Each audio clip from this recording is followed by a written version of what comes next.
a peep. Joining me now, Congressman David Cicilline of Rhode Island. He was an impeachment manager in the second Trump impeachment and former RNC chairman and MSNBC columnist. Michael Steele. I'm giving you all sorts of new jobs. But I'm going to go to the congressman first, because you tweeted out some pretty strong words to what this utter foolishness. And I'm sorry I had to offend my viewers' ears by having to listen to Marge. But what do you make of the fact that Kevin McCarthy won't even talk about it or say anything about it or do anything about it? Yeah, I mean, it's disgraceful. I mean, Kevin McCarthy is the leader of the Republican Party in the House, or at least he's supposed to be. But he and Steve Scalise and Elise Stefanik have said nothing to condemn in any way this horrific comparison that Marjorie Taylor Greene made between the speaker following the public health guidance of the attending physician and the slaughter of 6 million Jews during the Holocaust.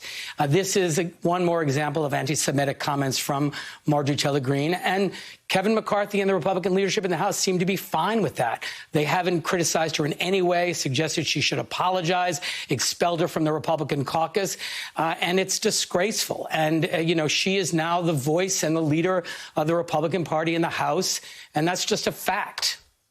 It's hard to argue against that, Michael. I mean, she is the leader of the party. She and Matt Gaetz, the guy out there you have to hide your teen daughter from, they are the leaders of the party. Kevin McCarthy hides from them. He will not rebuke them. The only thing that you can do to get him to speak against you is to speak against his boss, Donald Trump. And I just want to go through for just a second.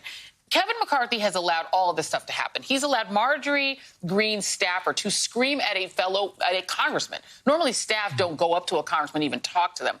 But, Congressman Eric Swalwell had his mask on, steps onto the floor. An aide, not even Marjorie herself, screams at him to take the mask off. OK, and then he said some choice words to her. You've had Matt Gaetz, who's under investigation for sex trafficking a child. You've had Madison Cawthorn, who reports say that he forced women to stay in his car and harass them when he was in college. Now at least one person who was at college with him, a young woman, works in the House and has to see him in the hallways and deal with him. Kevin's done nothing about that. Jim Jordan, former Ohio wrestler, said he knew about and ignored sexual abuse by a team doctor. He's done nothing. Lauren Boebert, who's just weird and who's out there refusing to go through the House metal detectors and displaying guns openly. Mo Brooks, Andy Biggs, Paul Gosar, all named by Ali Alexander as helpers in plotting the insurrection. Nothing. Your thoughts? Well, what those individuals that you showed and Kevin McCarthy knows is two things. One, they're going to raise a lot of money off of their stupid. And two, they're going to hold that base in place so that as they get ramped up for the upcoming election cycles, they've got that terra firm, ground to stand on to launch what they think is going to be a takeover of the House next year. So that's what's driving a lot of this. They're not looking to do the correct thing because the correct thing has no political upside to it. I mean, this is all politics. This has nothing to do with what the congressman would like to have a big debate on the floor about the infrastructure bill. Or let's talk about the John Lewis Voting Rights Act so that, we can all come to an accommodation to get voters to the polls. None of that's going to take place because there's no money in that. You can't grift that. That requires an honest discussion with your political opponents who may have a different approach or a different way of solving some of these big questions. So this is about power, 2022, getting back control, and about money. Marjorie Taylor Greene runs her flap, says the most asinine, ass-backwards, stupid crap on the planet, and raises $3 million. But Michael, let me ask you this. And they look at that and go, okay, is that what you do? Okay, we can do that. And they'll do it, but power for what? And this is what I want to ask you before I go back to the congressman, because they say that they want to have, they clearly, not even say, but it's obvious that they just want power. But power to do what? I mean, Steve Scalise was revealed to have called himself David Duke. It's not me who called him David Duke. He called himself David Duke without the baggage and got elevated to leadership. Steve King, it took forever to run him out after him being openly white nationalist, just openly, and saying there's nothing wrong with being white nationalist. Power to do what? Do you talk to these people behind the scenes? What is it that they want to do with this power? Because it seems to me like all they want to do is fall on their knees and worship Donald Trump.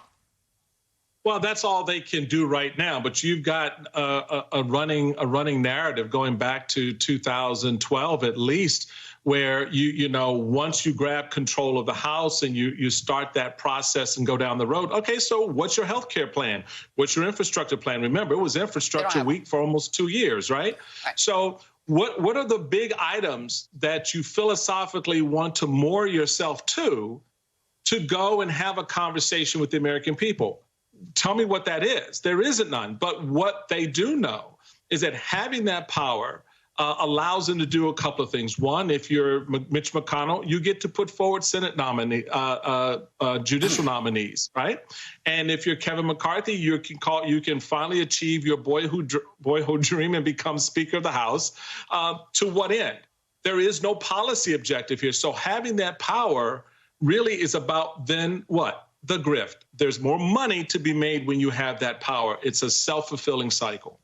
And I think that is the point. And Congressman, do Democrats, when you all are in your caucus, are you guys talking about this openly? Because it seems to me that Democrats keep saying they want to work with Republicans on this bill or this idea or that idea. Do y'all understand that all they want is to get more money, to grift more money off of people who have been suckered into worshiping Donald Trump, and to use their power to suppress votes, stop anyone from ever voting them out? Do Democrats really understand what they're facing here? Yeah, absolutely. That's why the first bill we did was H.R. 1 to try to preserve our democracy. But Kevin McCarthy is in a fight to gain power, as Michael just explained. And the truth be damned, you know, they've now tried to rewrite history about January 6th. They refuse to support a bipartisan commission so the American people will know all of the circumstances surrounding it. They're allowing anti-Semites and white supremacists to say and do things in their party because they see their path to power through these folks. And it's really, if you have to wonder what they're going to do with that power, look what they did when they had it in the last 4 years. They gave a big, gigantic tax cut to the richest people in this country and the biggest, most profitable corporations at the expense of working people. And so I don't think there's any doubt what they're going to do with this. They're going to serve the special interests. They're going to serve the interests of the former president, not the people of this country. And Kevin McCarthy ought to call on Marjorie Taylor Greene to apologize. He ought to expel her from the Republican caucus and take a stand against this anti-Semitic, horrific behavior of this person.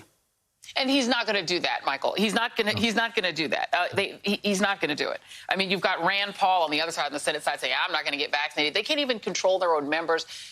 He's not going to do that. And so my question is, does Kevin McCarthy at some point lose steam just because of his lack of, it's prime time, but I'll still say chicharrones. The fact that he has nothing, no strength, no courage. Joy, lose steam. You're presuming there is steam. I mean, this is the great ruse here. Kevin McCarthy is hell-bent on becoming Speaker. Oh, well, okay. Have you talked to Donald Trump about that? Because that may not necessarily how that will play out. You are just a pawn in this little puppet show, baby. All right. You will carry that water. You will bend the knee and anything else you need to bend to get where you think you're going to go. And once you get there, guess what Donald Trump does in 2022? He goes, oh, you know, I really think, you know, Congressman so-and-so who's been a good lawyer. I mean, look at this. Mitch McConnell says I'm not going to, you know, placate this desire to have a commission, right? In thinking that's what Donald Trump just called him a biatch last week, right?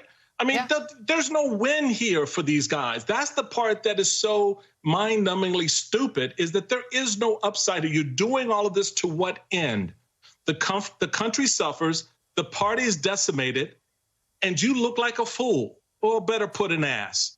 Yeah. And so the reality of it is, what's your end game, Kevin? Because if you think you're going to get the caucus whipped up behind you, you better talk to those folks in the Freedom Caucus. You'd better have a direct conversation with the Trump family, because all of this bending the knee is not going to necessarily bend you in the right direction.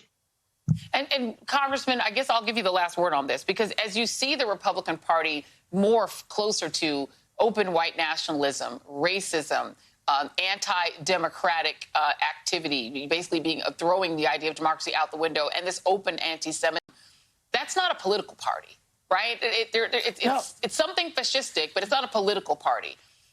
How and do it's very Democrats dangerous. respond to that? Go on. Yeah, it's very dangerous. And we need a functioning Republican Party that can challenge our ideas, that can put forth their own ideas.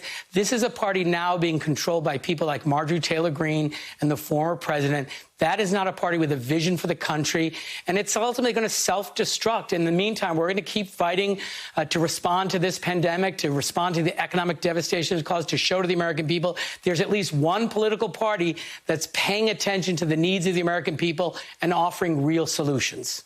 Yeah, just wait till look, Democrats better fight like hell not to lose the House. But if they do, watch Donald Trump say, I want Marjorie Taylor Greene to be the speaker because she's the one who's really with me, not you, Kevin.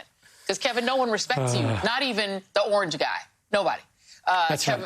Congressman David Cicilline, thank you very much. Michael Steele, my friend, thank you very much. Up next on The ReidOut, the phony Arizona election.